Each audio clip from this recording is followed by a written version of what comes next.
نحمدہ ونصلی ونسلم علی رسولہ الکریم اما بعد فاعوذ باللہ من الشیطان الرجیم بسم اللہ الرحمن الرحیم. سندھ ٹی وی جو پروگرام روشنی جی واٹ آواں جو میزبان ابوالحسن عبدالخالق قادری تمام سندھ ٹی وی جے ان پروگرام جے ناظرین سامعین کے دل جی گہرائن سان بھلیکار السلام علیکم ورحمۃ اللہ تعالی وبرکاتہ. تمام ناظرین जेके असांजा ही डेली प्रोग्राम ॾिसनि था, अवां जा सवालात जेके मिलनि था, अॼु बि हिकिड़ो सवाल शामिल आख़िर में थींदो इनशाअल्लाह.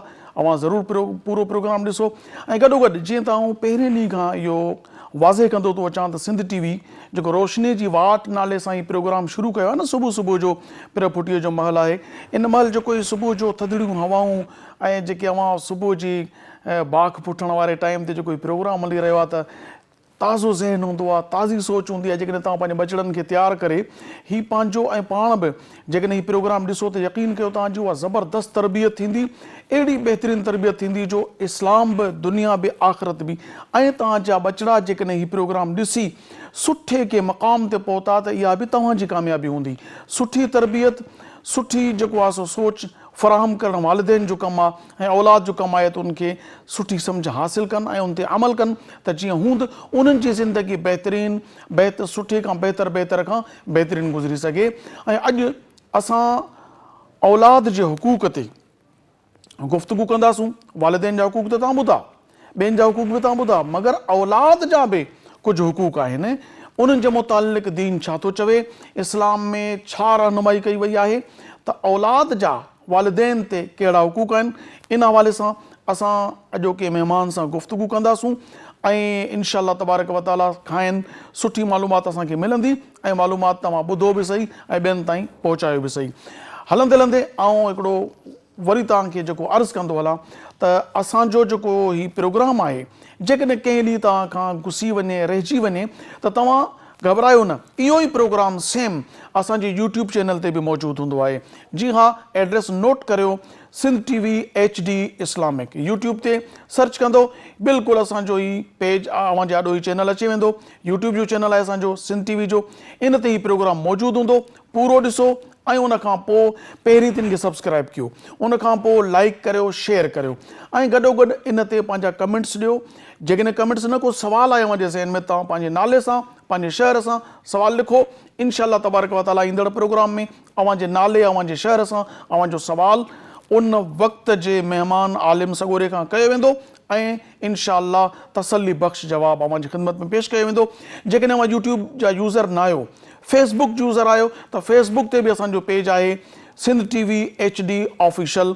उन पेज खे तव्हां फॉलो करियो ऐं लाइक करियो, शेयर करियो ऐं उन ते पंहिंजा कमेंट्स लिखो. हींअर इब्तिदा असांजी तारुफ़ खां थींदी आहे, इंट्रोडक्शन खां तारुफ़ पेश करियां त असांजे अॼोके प्रोग्राम में इन टॉपिक ते गुफ़्तगू करण जे लाइ हिकु भेरो वरी लाड़काणे जे भर में वारह शहर खां तशरीफ़ वठी आया आहिनि असांजा बहितरीनु क़ादिरुल कलाम, बहितरीनु गुफ़्तगू कंदड़ ऐं सुठे अंदाज़ में सम्झाणी ॾींदड़ मौलाना हिम्मत अली चांडियो साहिबु. अस्सलामु अलैकुम. साईं, अव्हां जी महिरबानी, अव्हां तशरीफ़ वठी आया असांजे प्रोग्राम में ऐं इनशाअल्लाह तव्हां खां ज़रूरु मुस्तफ़ीद थींदासूं, तव्हां खां सवालात कंदासूं. ऐं उन सां गॾोगॾु अॼु असांजे प्रोग्राम खे जंहिं नातख़्वान जॉइन कयो आहे, तमामु सुठे आवाज़ जो अल्लाह तबारक व तआला खेनि तोहफ़ो अता फ़रमायो आहे, उसामा आरिफ अशरफी साहब. अस्सलामु अलैकुम. वालेकुम अस्सलाम. बहुत शुक्रिया आप तशरीफ़ लाए. इंशाअल्लाह आपसे कलाम सुनेंगे. नाज़रीन, तारुफ़ थी चुको. हींअर असांजी जेकी रिवायत आहे उनखे क़ाइमु रखंदे असां इब्तिदा कंदासूं रब्बे काइनात जल्ल जलालहू जी वाखाण खां. त आऊं उसामा आरिफ अशरफी साहब खे गुज़ारिश कंदुसि त हू असांजे प्रोग्राम जी बाज़ाब्ता शुरूआत हम्द शरीफ़ सां कनि. जी. एक तलब है एक ही खो, ला इलाहा इल्लल्लाह, ला इलाहा इल्लल्लाह. एक तलब है एक ही खो, ला इलाहा إلا هو. تیری عبادت کیا کہنا، تیری حقیقت کیا کہنا، تیری عبادت کیا کہنا، تیری حقیقت کیا کہنا. ہو گئی دنیا قبلہ رو، لا الہ الا ہو، لا الہ الا ہو. ایک طلب ہے ایک ہی خو، لا الہ الا ہو. صلی اللہ سے گونج اٹھی تیرے حرم کی آج فضا، صلی اللہ سے گونج اٹھی تیرے حرم کی آج فضا. آئی مدینے سے خوشبو، لا الہ الا ہو، لا الہ الا ہو. ایک طلب ہے ایک ہی خو، لا الہ الا ہو. ماشاءاللہ اسامہ بھائی آپ نے بہترین انداز میں اللہ تبارک و تعالیٰ کی شان میں حمد پیش کی، بہت شکریہ. ناظرین ہیر اچو تو اسی پانچے اجوکے موضوع تے اجوکے ٹاپک تے گفتگو کرنے کے لائے رجوع کروں تھا مولانا ہمت علی چانڈو صاحب کا. جی چانڈو صاحب، سب کھان پہریں تو والدین تے اولاد جا کیڑا حق آہن؟ سائیں سب کھان پہریاں جی والدین جا حقوق آہن اولاد جے متھاں، یہ اسلام اولاد جا بھی حقوق بیان کیا آہن جے والدین جے متھاں آہن. ان میں بنیادی 3 شیوں آہن जेके हदीस मुबारका में बयानु कयूं वियूं. सभ खां पहिरियों इहो फ़र्ज़ु आहे वालिदेन जे मथां त पंहिंजी औलाद जो बहितरीनु नालो रखे. अच्छा माशाअल्लाह. तमामु जेको ख़ूबसूरत हुजे, जंहिंजी बहितरीनु माना हुजे. ऐं इन सिलसिले में वरी असांजे माण्हुनि जी जेका हिकिड़ी चॉइस आहे उहा अॼुकल्ह जे हिसाब सां थोरो अजीब आहे त हू ॻोल्हे ॻोल्हे अहिड़ा नाला खणी था अचनि जिन नालनि जी न का मीनिंग सही आहे. मतिलबु ईअं न त हिकिड़ी ड्रोड़ लॻल आहे हा त अहिड़ो नालो हुजे, यूनिक नालो हुजे जेको कंहिंजो बि न हुजे, कंहिंजो बि न हुजे, पोइ माना खणी कुझु बि निकिरे. हा उनजी माना जे तरफ़ बि तवजो न आहे. ऐं ॿियो छा माना जो नाले ते असर शख़्सियत ते पवंदो आहे? बिल्कुलु पए थो. नाले जो असरु जेको आहे इंसान जी शख़्सियत ते पवे थो. हिकु बुज़ुर्ग को लिखियो आहे अल्लामा नबहानी साहिबु हुज्जतुल्लाह अलल आलमीन में त नाले जो 40 पती जेतिरो असरु इंसान जी शख़्सियत ते पवंदो आहे. अच्छा साईं. हा उन जे लाइ इहो हुकुम आहे त तव्हां बहितरीनु नालो रखो पंहिंजी औलाद जो. त इन सिलसिले में जेका तरजीह असांजी हुजणु घुरिजे उहा इहा हुजणु घुरिजे त असांजा जेके अंबिया अलैहिमुस्सलाम, नबी करीम सल्लल्लाहु अलैहि वसल्लम जी ज़ात गिरामी या उनजी औलाद, उनजो अहलो अयाल, अहले बैत हुज़ाम, उहे बुज़ुर्ग ऐं मुक़्तदर जेके हस्तियूं ऐं असलाफ़ गुज़री चुका आहिनि, पहिरीं असांजी तरजीह इहा हुजणु घुरिजे त असां नाले में उन्हनि जो नालो पंहिंजी औलाद ते रखूं त हिकु निस्बत बि क़ाइमु थिए ऐं हिकिड़ो बहितरीनु नाले रखण जो जेको हिकिड़ो फ़र्ज़ु आहे वालिदैन जे मथां उहो बि पूरो थिए।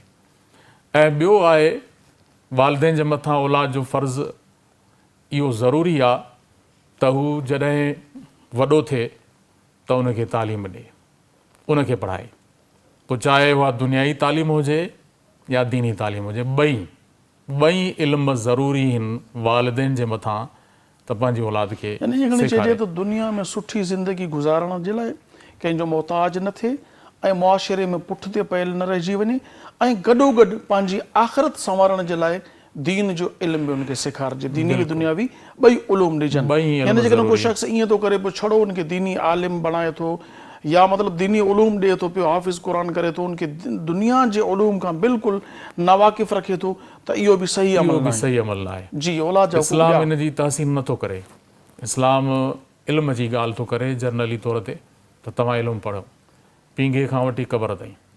ज़ाहिर आहे इन में इस्लामी जेके उलूम ऐं फ़नून आहिनि उहे बि अची था वञनि। ॾिसो नबी करीम अलैहिस्सलाम जन कॾहिं सिज गिरण थियो उनजो मुतलिक़ बि इल्मु ॾिनो, चंड गिरण थियो उनजो मुतलिक़ बि इल्मु ॾिनो।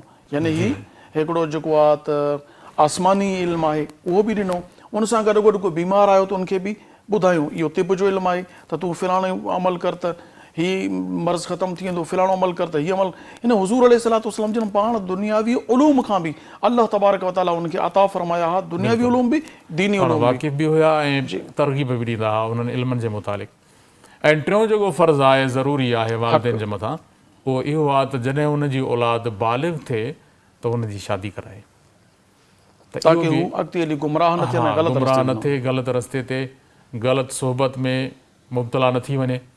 उनखे जेको आहे सो निकाह जेका नबी करीम सल्लल्लाहु अलैहि वसल्लम जी हिकिड़ी बहितरीनु सुन्नत आहे उनखे अपनाइणु ऐं उहा शादी करणु उनजे लाइ तमामु ज़रूरी आहे। आम तौर ते जेको मुआशिरे में कयो थो वञे पियो।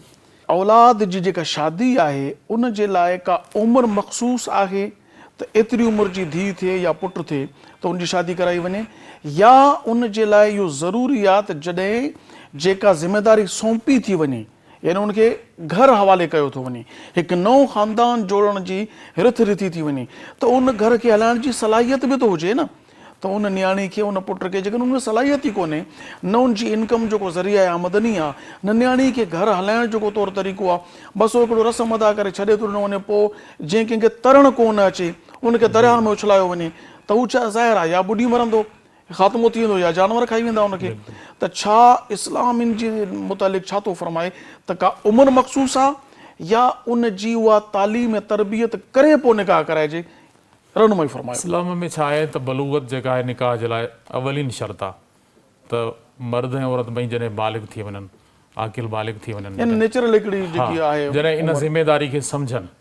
ऐं ॿियूं ॻाल्हियूं अंडरस्टूड आहिनि त ज़ाहिर आहे जेको फ़र्दु उनखे तालीम में तरबियत बि न आहे, उनखे ज़हनी जेका आहे सा मेच्योरिटी बि उन में कोन्हे, ऐं जो सुभाणे हू पंहिंजी शादी खां बाद में घर जा अख़राजात या जेके घरवारी जा उन जा मथां इस्लाम जेके हक़ रखिया आहिनि उहे कमा हक़ूक़ पूरा करे सघे, त इन जे लाइ ज़रूरी आहे त सिर्फ़ु बलूगत ताईं महदूद न रहिजे, बल्कि उनजी तालीम तरबियत ऐं उनखां उनजी जेको आहे सो हिकिड़ी शऊर बि जेको आहे सो मद्देनज़र रखणु घुरिजे त शऊरी तौर ते उहो इन ज़िमेदारी खे निभाइण जो अहल थी सघे थो या नथो थी सघे।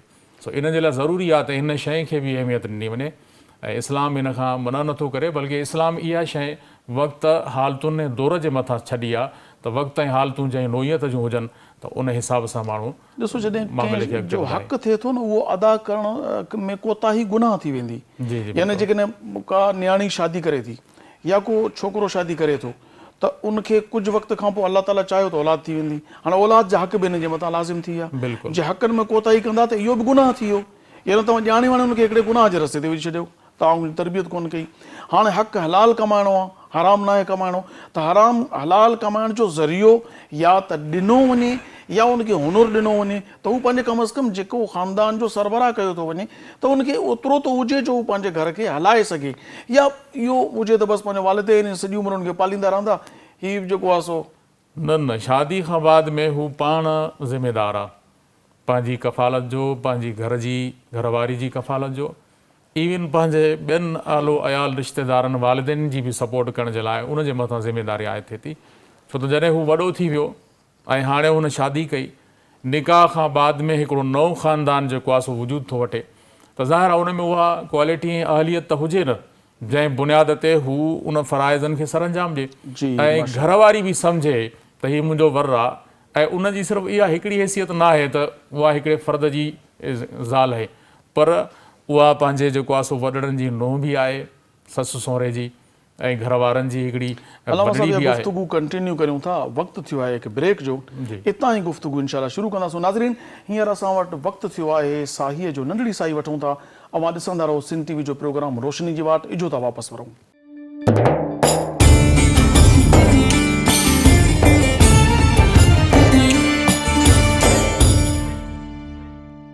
भलीकार नाज़रीन, अवी ॾिसी रहिया आहियो सिंध टीवी ऐं प्रोग्राम आहे रोशनी जी वाट। अॼु को टॉपिक आहे औलाद जा हुकूक वालिदैन ते कहिड़ा आहिनि।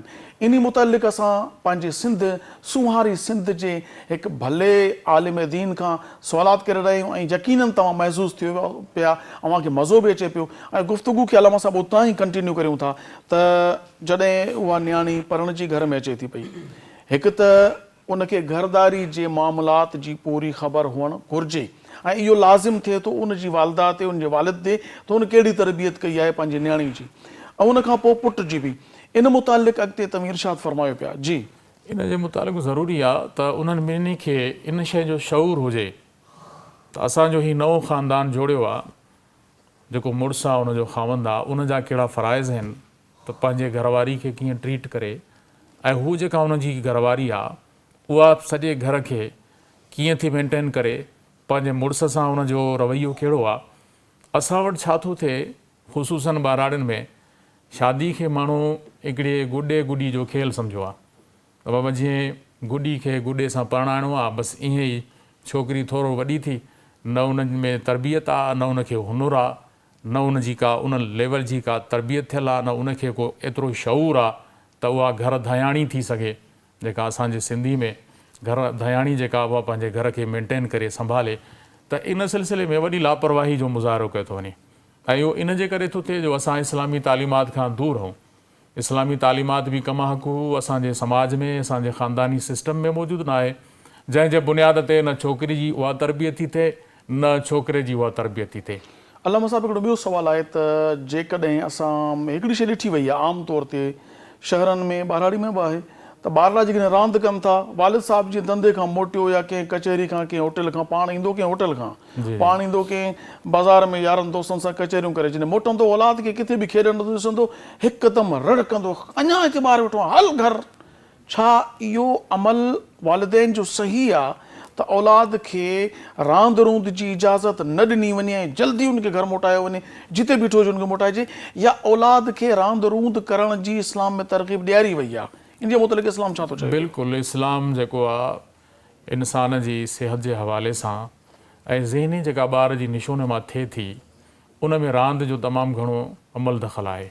उन में छा थींदो जो उन जी ज़हन जी ओसर थींदी, उहो मुख़्तलिफ़ शयुनि खे सम्झंदो ऐं मुख़्तलिफ़ जेके रांदि में हिकिड़ो पाण खे एंटरटेन कंदो। उन हवाले सां इहा ॻाल्हि ज़रूरी आहे त सिर्फ़ु इहो बर्डन वालिदैन जे तरफ़ खां इहो फोर्स न हुजे त बाबा बसि किताब खणो वञी पढ़ो। तालीम जे वक़्तु तालीम ज़रूरी आहे, लेकिन सॼो ॾींहुं ॿार पढ़ंदा, मिसाल सुबुह जो स्कूल विया, वरी मोटी आया त ट्यूशन ते विया, वरी मोटी आया त का वरी ॿी ट्यूशन ते उनखे लॻाए छॾियो। अहिड़े हवाले सां हिकिड़ा माण्हू उन्हनि जी सोच इहा बणिजी वई आहे त ॿारनि खे 24 कलाक बाउंड करिणो आहे, उन्हनि खे का ॿी एक्टिविटी पढ़ण खां सवाइ नाहे कराइणी। इहा बि उन्हनि सां ज़्यादती आहे। इमाम मोहम्मद ग़ज़ाली अलैहि रहमा इन सिलसिले में हिकिड़ो वॾो चैप्टर जेको आहे सो लिखियो आहे हयाल उलूम में, त बाबा ॿारनि जी ॿारनि जी ज़हनी ओसर जे लाइ ऐं उन्हनि जी बुनियादी तरबियत जे लाइ ऐं सिहत जे लाइ बि ज़रूरी आहे त ॿार खे रांदि रूंद जो टाइम ॾिनो वञे।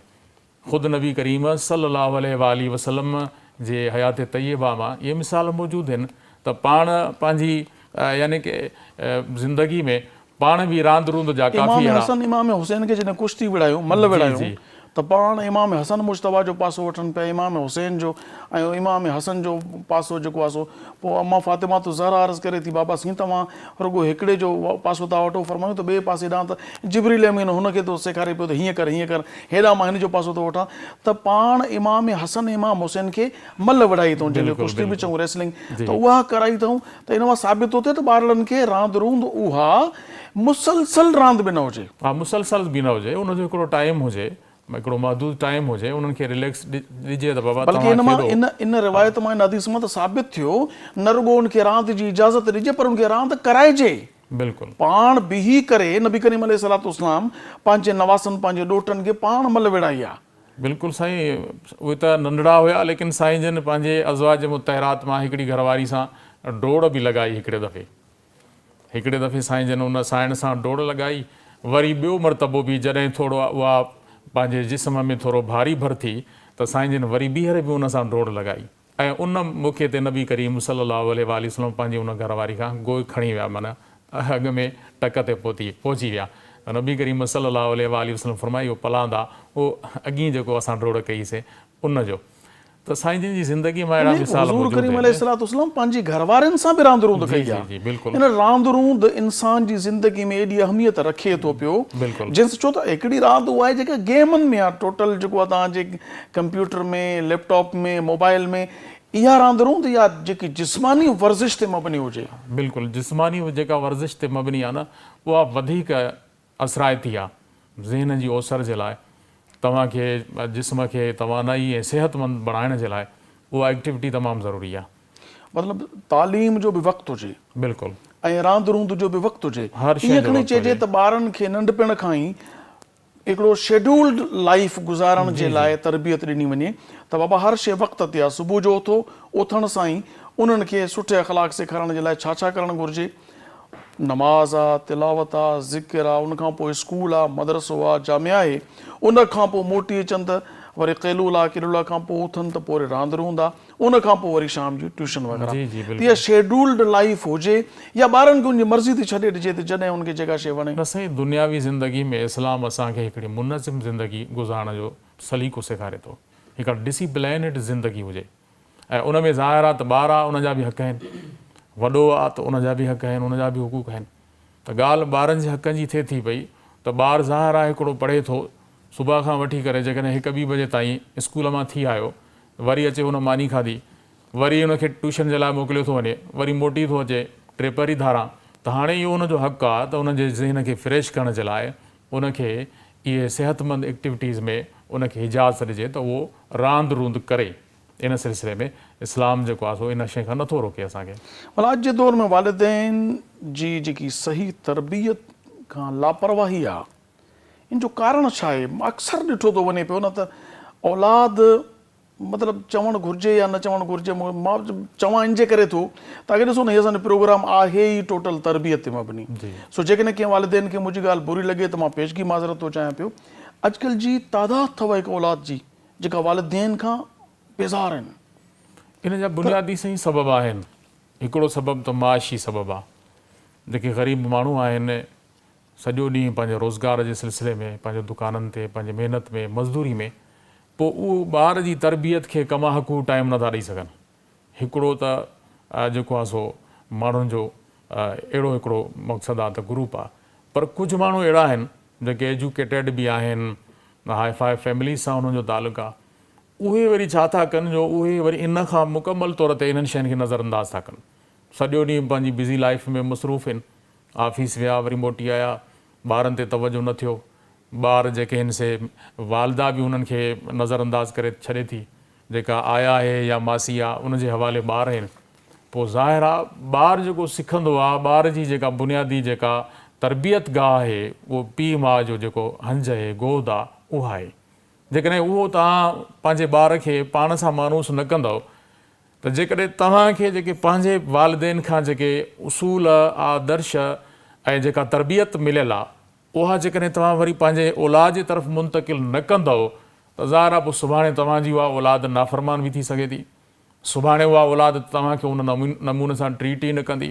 जॾहिं तव्हां ज़ईफ़ुल उमिरि खे पहुचंदव, जॾहिं तव्हांखे हाणे ॿारनि जी शफ़क़त जी ज़रूरत पवंदी, तव्हां शुरूआत में ॿारनि खे नज़रअंदाज़ था कयो ऐं पोइ जॾहिं ॿार वॾा थी वेंदा ऐं इंसानु ज़ाहिर आहे पंहिंजी ज़िंदगी में पोढ़ो थी वेंदो ऐं उनजी महदूद लाइफ थी वेंदी त पोइ ज़ाहिर आहे जेका ॿारनि खे तरबियत हूंदी जेके शइ पोखी वई आहे हाणे उहा लुणणी पवंदी। उहा हलणी पवंदी। जेकॾहिं तव्हां पंहिंजी औलाद खे डेली कम अज़ कम हिकिड़ो कलाक बि ॾिनो वञे तरबियत जो, बिल्कुलु मां मिसाल जे तौर ते सुबुह जो स्कूल विया, नमाज़ बि थी वई, तिलावत बि थी वई, ज़िक्र बि थी वियो, रांदि रूंद बि थी वई, तव्हां पंहिंजे कारोबारनि खां फारिग थी करे वरी अचण सां ई तव्हां हलाए वियो पंहिंजे यारनि दोस्तनि सां होटलिंग करण जे लाइ, आउटिंग करण जे लाइ, पिकनिक जे लाइ वग़ैरह वग़ैरह, ऐं औलाद खे तव्हां टाइम न ॾिनो।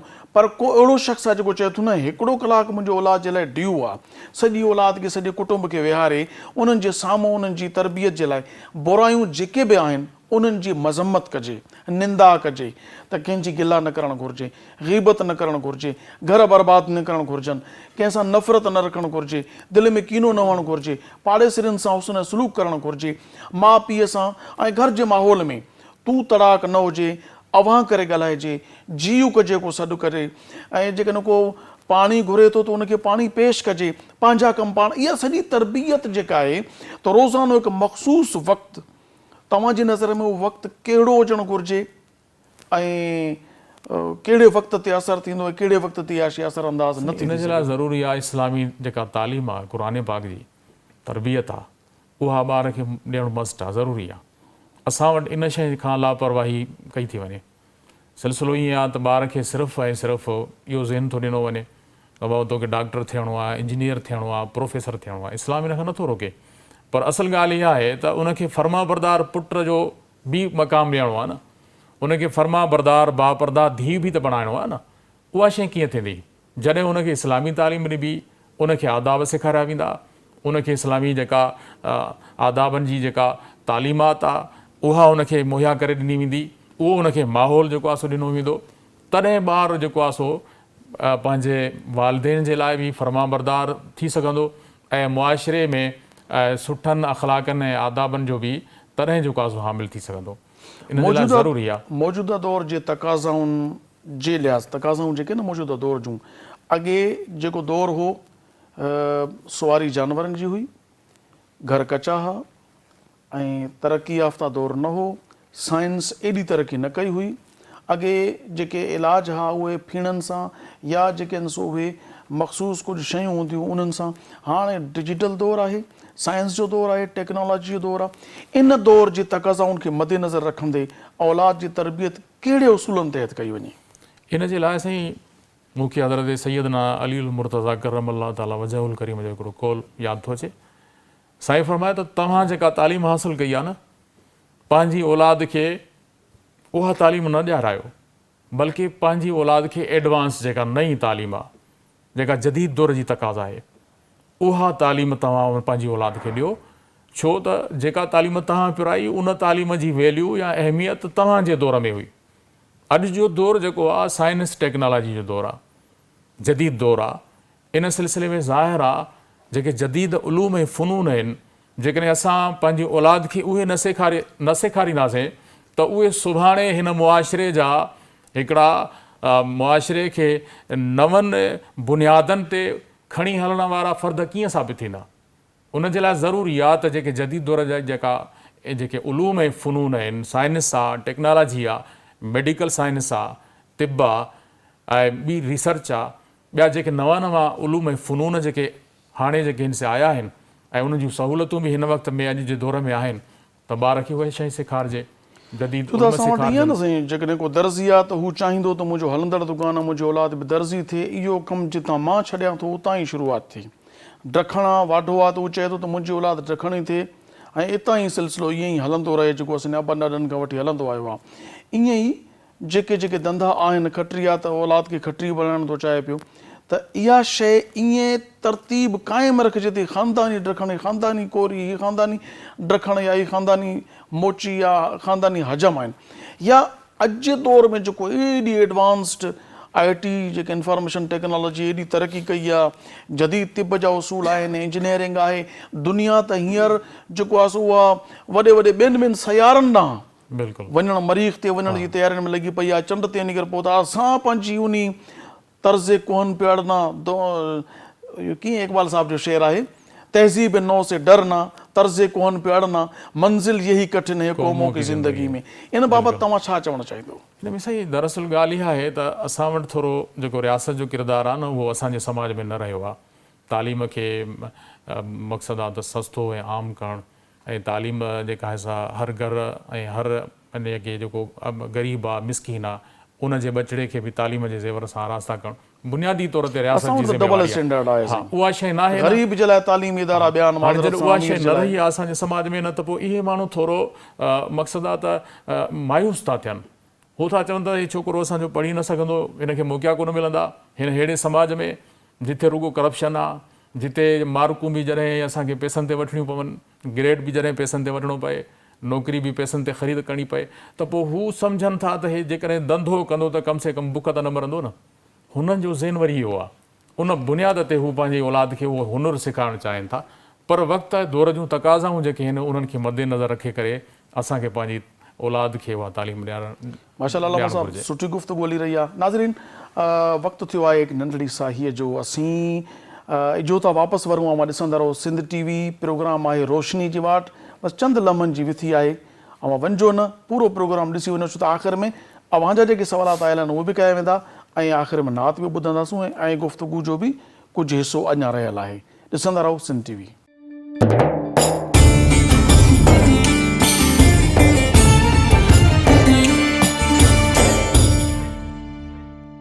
भलीकार नाज़रीन, अवां असांजो प्रोग्राम सिंध टीवी ते ॾिसी रहिया आहियो रोशनी जी वाट, ऐं अॼु असांजो जेको टॉपिक आहे उन ते गुफ़्तगू हली रही। अवां जा जेके सवालात असां वटि पहुता आहिनि उहे बि असां उलमा इकराम खां कंदा आहियूं। अॼु जेको पहिरियों सुवालु आहे असांजी भेण हफ्सा बुघियो नवाबशाह खां सुवालु आयल आहे। त उन में अलामा साहब सुवालु इहा त मां औरत आहे, हिकिड़ी न्याणी आहे असांजी हफ्सा बुघियो साहिबा नवाबशाह खां। उनजो चवणु आहे त असां शादी में जॾहिं वञूं थी पियूं त माइटनि जी शादी में त माण्हू जल्दी वेंदो आहे, पोइ उते असांजे नहनि खे पॉलिश लॻल आहे ऐं अफ़शां वग़ैरह जेका अॼुकल्ह छटी थी वञे पई, जेका जिस्म ते टच थिए थी, चेहरे ते या पाण बि लॻाई थी वञे पई। पोइ चयो त मूंखे जॾहिं वज़ू करिणो पियो त इन में मूंखे कंहिं चयो त तह ॼमियल आहे ऐं अफ़शां लॻल आहे त इन सां वज़ू कोन थींदो। हाणे वज़ू कोन थींदो त नमाज़ पोइ भला इन जी इजाज़त आहे त मां 2-3 नमाज़ूं जेके कज़ा थियनि थियूं उहे सभु राति जो घर वञी करे गॾु करे पढ़ां, त इन जी इजाज़त आहे या न आहे? न, इस्लाम में इन शइ जी क़तन इजाज़त कोन्हे। कज़ा नमाज़ माण्हू करे ई नथो सघे। अच्छा, नमाज़ कज़ा करण जी इजाज़त ई न आहे, माफ़ी न आहे नमाज़। त कज़ा करणु या न पढ़णु, नमाज़ माफ़ी कोन्हे कंहिं बि सूरत में, नमाज़ त पढ़णी पवंदी। अच्छा, कज़ा बाद में हू चए थी पई त मां पढ़ां थी पई सभु नमाज़ूं, त पोइ बि गुनाह कज़ा जो त मिलंदो न, यानी नमाज़ कंहिं बि सूरत में मुआफ़ न आहे, माफ़ कोन्हे। अच्छा, भला जेकॾहिं हू नेल पॉलिश जी तह ॼमियल आहे मथां या अफ़शां जेकी लॻियल आहे त वार खां हिसा जेके आहिनि सो उहे, त पोइ वज़ू थी वेंदो या इहो लाहिणो पवंदो? नेल पॉलिश लाहिणी पवंदी, अफ़शां बि जेतिरे क़दुरु लही सघे थी त माण्हू उनखे लाहे। बाक़ी जेकॾहिं सफ़ा तकलीफ़ थी थिए, हर्ज में माण्हू पइजी वेंदो त पोइ खणी हुन में हतल इम्कान कोशिशि कजे उहा त बहितर न त इहा अफ़शां अहिड़ो सिलसिलो ई न कजे जेको रुकावट बिल्कुलु न हुजे, बिल्कुलु न हुजे। ख़ुशूसन जेको माण्हू नमाज़ पढ़े थो त उनखे त इन शइ खां बाख़बर हुजणु घुरिजे त मूंखे नमाज़ बि पढ़णी आहे। अदी हफ्सा बुघियो साहिबा, अवां ॿुधी वरितो पंहिंजो जवाबु। हाणे हिकु ॿियो दोस्त आहे असांजो मोहम्मद उमर सालेपट खां।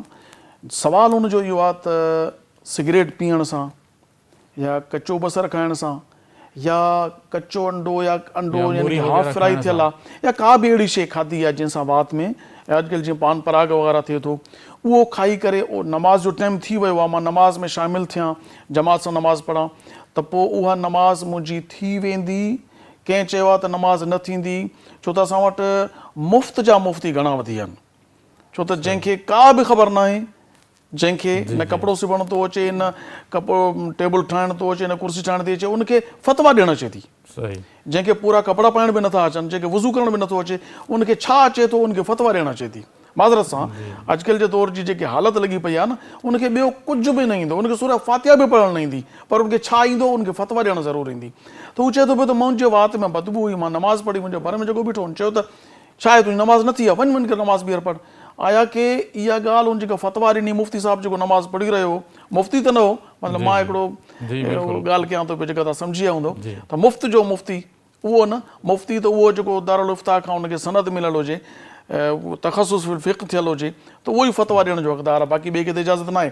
त छा उहा नमाज़ वात में बदबू, पान पराग खाधो या सिगरेट पीतो या अहिड़ी बदबूदार शइ हुई जंहिंसां वात में बदबू थी त उहा नमाज़ थी या न थी, वाजिबुल इआदा आहे या सही थी वई आहे? जी। हदीस मुबारका में का बि अहिड़ी शइ खाई जीअं मूरी थी, बसर थियो कचो, या का बि जंहिंसां वात में बू थिए या सिगरेट आहे, उनखां मना कयो वियो आहे त तव्हां जेसीं ताईं ॾंदण न हणो, सफ़ाई सुथराई वात जी न कयो, तेसीं ताईं तव्हां नमाज़ त छा पर मस्जिद में न अचो।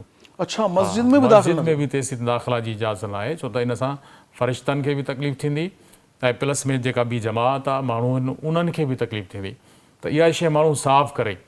पर हाणे भाऊ ॿुधाए थो त हू एट ए टाइम आहे जमात थी वञे पई या नमाज़ जो टाइम थो वञे, त पोइ नमाज़ त थी वेंदी पर पोइ बि हिन में किराहत त रहंदी, शरीयत खे इहो अमल पसंदि कोन्हे, मकरू तंज़ीह त लाज़िम आहे इहो। अच्छा, मतिलबु इहो आहे त इहो अमल न करणु घुरिजे। हमेशह नमाज़ी माण्हू खे पंहिंजो वात साफ़ रखणु घुरिजे। नमाज़ी जो बदन बदबू खां पाक हुजे ताकी अहिड़ी बदबू जेका ॿाहिरि न निकिरे, कपिड़े ते बदबू न हुजे, ख़ुशबू हुजे, न त कम अज़ कम बदबू न हुजे। ऐं वात बि पान पराग त हूअं ई सुठी शइ न आहे जेका इंसान जी सिहत खे नुक़सानु ॾिए थी, त उहा वापराइणु न घुरिजे। सिगरेट वग़ैरह अहिड़ी शयूं त पहिरीं त हिन खां बचणु घुरिजे। पर जेकॾहिं उहो न बची सघियो आहे त पोइ नमाज़ पढ़ी त नमाज़ थी वई पर मकरू आहे, यानी अणवणंदड़ अमल आहे। सो मोहम्मद उमर साहब, अवां पंहिंजो जवाबु ॿुधी वरितो साले पट खां, त अव्हांजो मतिलबु इहो त जेको बदबू वात में रहिजी वई ऐं एमरजेंसी में जमा थी रही तव्हां शामिलु थी वियो त तव्हांजी नमाज़ तोड़े जो थी वई पर इहा मकरू थी वई, तंहिंजे करे अहिड़ो अमल न करियो जो उहो अमल तव्हांजो मकरू थी वञे शरीयत में। अलामा साहब, पंहिंजे जेको टॉपिक मां हिकिड़ो सुवाल पोइ हिते करे उनखां पोइ इजाज़त वठंदासूं असां पंहिंजे सामाईन नाज़रीन खां, त औलाद जी तरबियत जो जेको असांजो मौज़ू हुयो, उन औलाद जी तरबियत में छा इहा शइ बि शामिलु थिए थी त उनखे आम तौर ते हिकिड़ी शइ इहा ॾिठी वेंदी आहे जेका मतिलबु बाबा तोखे नौकरी थियणो आहे, तोखे BA करणी आहे, क्या बताएं अहबाब क्या कार्य नुमाया कर गए, BA किया, नौकर हुए, पेंशन मिली फिर मर गए। त इहा शइ त सिर्फ़ु उनखे नौकरी बनाइण जी तरबियत जे लाइ तालीम ॾियणी आहे या उनखे मुआशिरे जो सुठो इंसान बनाइण जे लाइ कंहिं सुठे उस्ताद जे तरबियत में रखणु घुरिजे, त इहो औलाद जे हक़ में शामिलु थिए थो या इन जी का ज़रूरत न आहे, अॻिते लिखी पाण मूं ॾींदो? औलाद जी तरबियत में बुनियादी शइ त इहा ई आहे न त उनखे तालीम जे ज़ेवर सां आरास्ता कजे ऐं तालीम ऐं आदाब उनखे सेखारिजनि जंहिंसां हू मुआशिरे जो हिकिड़ो बहितरीनु फ़र्द थी सघे ऐं सुभाणे जेको आहे सो पंहिंजे अहलो अयाल जे लाइ हिकिड़ो कफ़ालत जो हिकिड़ो जेको सामान आहे उहो बि करे सघे। इन जे लाइ पर इन में रुगो इहा शइ न हुजणु घुरिजे त मुंहिंजो पुटु रुगो डॉक्टर थिए, इंजीनियर थिए, आलिम दीन छो नथो थी सघे, सुठो इंसान बि थिए, सुठो इंसान बि थिए, हाफ़िज़ क़ुरान बि थिए, सुठो पाड़ेसिरी बि थिए, सुठो मुड़ुस बि थिए, सुठो भाउ बि थिए, सुठो पुटु बि थिए, सुठो शहरी बि थिए। बिल्कुलु, इहे सभु ज़िम्मेवारियूं तालीम में ऐं आदाब ज़िंदगी में औलाद जी तरबियत में सभु शयूं शामिलु आहिनि जंहिंखे नज़रअंदाज़ नथो करे सघिजे। इन्हनि खे मद्देनज़र रखी करे असांजी इहा नियत हुजणु घुरिजे, तॾहिं त हिकिड़ो असां हिकिड़ो सुठो समाज जोड़े सघंदासीं, सुठो ख़ानदानी सिस्टम जोड़े सघंदासीं जॾहिं असां पंहिंजी औलाद खे उहा तरबियत ॾींदासीं, उहे आदाब ज़िंदगी सेखारींदासीं। तमामु सुठी गुफ़्तगू औलाद जी तरबियत ते ॿुधी, छो त हिकिड़ो मां बि अव्हांखे अर्ज़ु कंदो हलां त ख़बर आहे तव्हांजी शनाख़्त तव्हांजी औलाद आहे। तव्हांजी औलाद जॾहिं बाज़ार में घुमे थी न, बद अख़लाक़ी करे थी, कंहिंसां ज़ुल्म करे थी, कंहिंसां ॾाढ करे थी, का बि तव्हांजो पुटु आहे, धीउ आहे, कंहिं बि क़िस्म जो कंहिं इंसान जी दिलाज़ारी करे थी त चवण में छा ईंदो, कंहिंजो पुटु आहे, कंहिंजी धीउ आहे, फलाणे जी। तव्हांजो तारुफ़ गंदो थो थिए, तव्हां केॾा बि मालदार हुजो, केॾा बि तव्हां वॾा शुरफ़ा में शामिलु थियो, मगर तव्हांजी औलाद जेकॾहिं बिगड़ियल आहे न, उहो तव्हांजो तारुफ़ बणिजी थी वञे पई। तंहिंजे करे जेकॾहिं चाहियो था त मुआशिरे में तव्हांजो बुरो तारुफ़ न थिए त पंहिंजी औलाद जी तरबियत ते मुकमल ध्यानु ॾियो, पाण सम्झायो, पाण सेखारियो, पाण अॻिते वधायो। तव्हांजे करण सां थींदो, पंहिंजो पाण कुझु बि न थींदो। तंहिंजे करे पंहिंजी औलाद ते नज़र रखो, रोज़ानो चेक एंड बैलेंस रखो, स्कूल में, कॉलेज में, मदरसे में छा पढ़ियो वियो, छा वर्ताव थियो। बल्कि मां तव्हांखे इहो मशवरो ॾींदुमि त पंहिंजी औलाद सां दोस्ती रखो ताकी तव्हांजी औलाद सुठे मां सुठी दोस्ती तव्हांजी आहे तव्हां जी दोस्ती में न हूंदी त पोइ उनखे ॿाहिरियां दोस्त ॻोल्हणा पवंदा ऐं ॿाहिरियां दोस्तनि जे इंतिखाब में नंढड़ो ॿारु नंढड़ो ज़हन नंढड़ी सोच ग़लति जाइ ते वञी सघे थो। उन जो नतीजो तव्हांखे भोगणो पवंदो, न की कंहिं ॿिए खे। सो उमेद आहे त तव्हां जो के प्रोग्राम में जेको असांजो टॉपिक उन मां सुठो इल्मु हासिलु कयो हूंदो ऐं कोशिशि भी कंदो। जेको अॻे थी चुको उनखे छॾियो, अॻिते जे लाइ सुठी तयारी करियो। इंशाअल्लाह तबारक व तआला सुभाणे वरी मुलाक़ात थींदी। अल्लाह पाक चाहियो त वरी इंशाअल्लाह नज़रुनि जी मुलाक़ात हूंदी। तेसीं तीअं हिकु दफ़ो वरी गुज़ारिश कंदुमि त जेकॾहिं अॼोको प्रोग्राम तव्हां कुझु सो रहिजी वियो आहे त तव्हां असांजे यूट्यूब चैनल ते अचो। यूट्यूब ते तव्हां जेकॾहिं ॾिसणु चाहियो जेको प्रोग्राम त तव्हीं असांजे यूट्यूब ते वञी करे YouTube Sindh TV HD Islamic लिखो। इंशाअल्लाह यूट्यूब ते असांजो चैनल तव्हांजे आॾो अची वेंदो। उनखे ॾिसो, सब्सक्राइब कयो, उन ते पंहिंजा कमेंट्स ॾियो, शेयर करियो ऐं फेसबुक ते सिंध TV HD ऑफिशियल लिखी करे असांजो पेज आहे उनखे फॉलो करियो, उते कमेंट्स ॾियो ऐं जेको सुवाल तव्हांजो बि हुजे तव्हां उहो सुवाल उते लिखो। तव्हांजे नाले, तव्हांजे शहर जे नाले सां उहो सुवाल कयो वेंदो ऐं उनजो जवाबु तसली बख़्श कयो वेंदो। तंहिंजे करे मां शुक्रगुज़ार आहियां मौलाना हिम्मत अली चांडियो साहिब जो, जेके वारा खां तशरीफ़ वठी आया ऐं उन सां गॾोगॾु असां पंहिंजे नाथवान उसामा आरिफ़ अशरफ़ी साहिब जो शुक्रिया अदा करियां थो। ऐं वेंदे वेंदे पंहिंजे होस्ट, पंहिंजे मेज़बान अबुल हसन अब्दुल ख़ालिक़ क़ादरी खे इजाज़त ॾींदा। अल्लाह वाही, अस्सलामु अलैकुम वरहमतुल्लाह। मदीने से बुलावा रहा है, मदीने से बुलावा रहा है,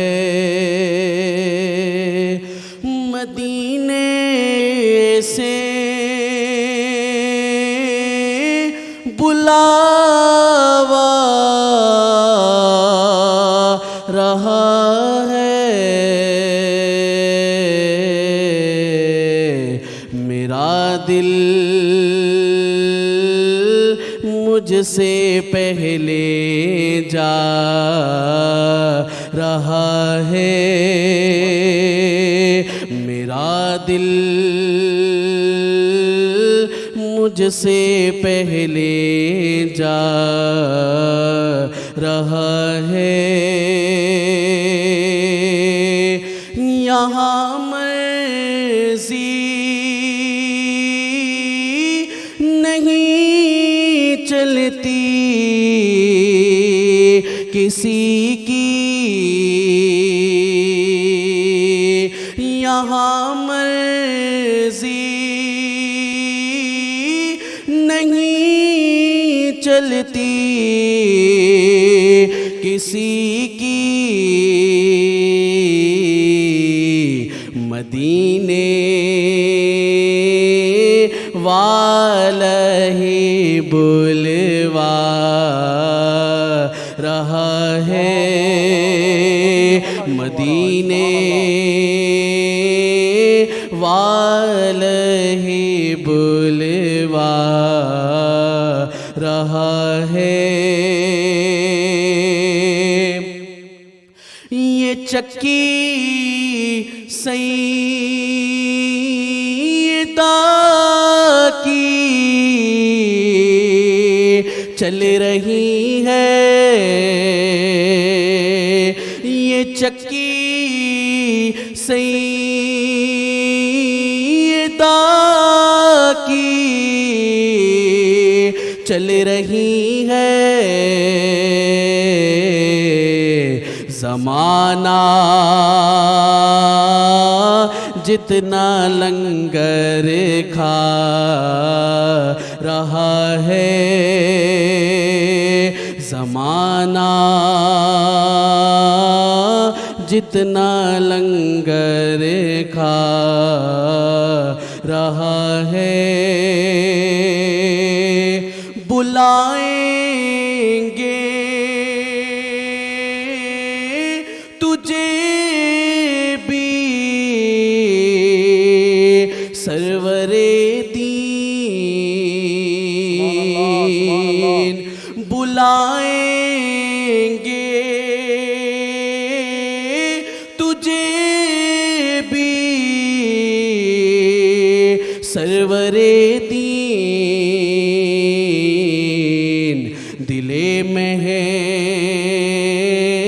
مود کیوں گھبرا رہا ہے دل میں ہے مود کیوں گھبرا رہا ہے مدینے سے بلاوا رہا ہے میرا دل مجھ سے پہلے جا رہا ہے. ماشاءاللہ ماشاءاللہ. سبسڪرائب करियो असांजो official YouTube channel Sindh TV HD Islamic ऐं वधीक अपडेट लाइ बेल आइकन ते क्लिक करियो.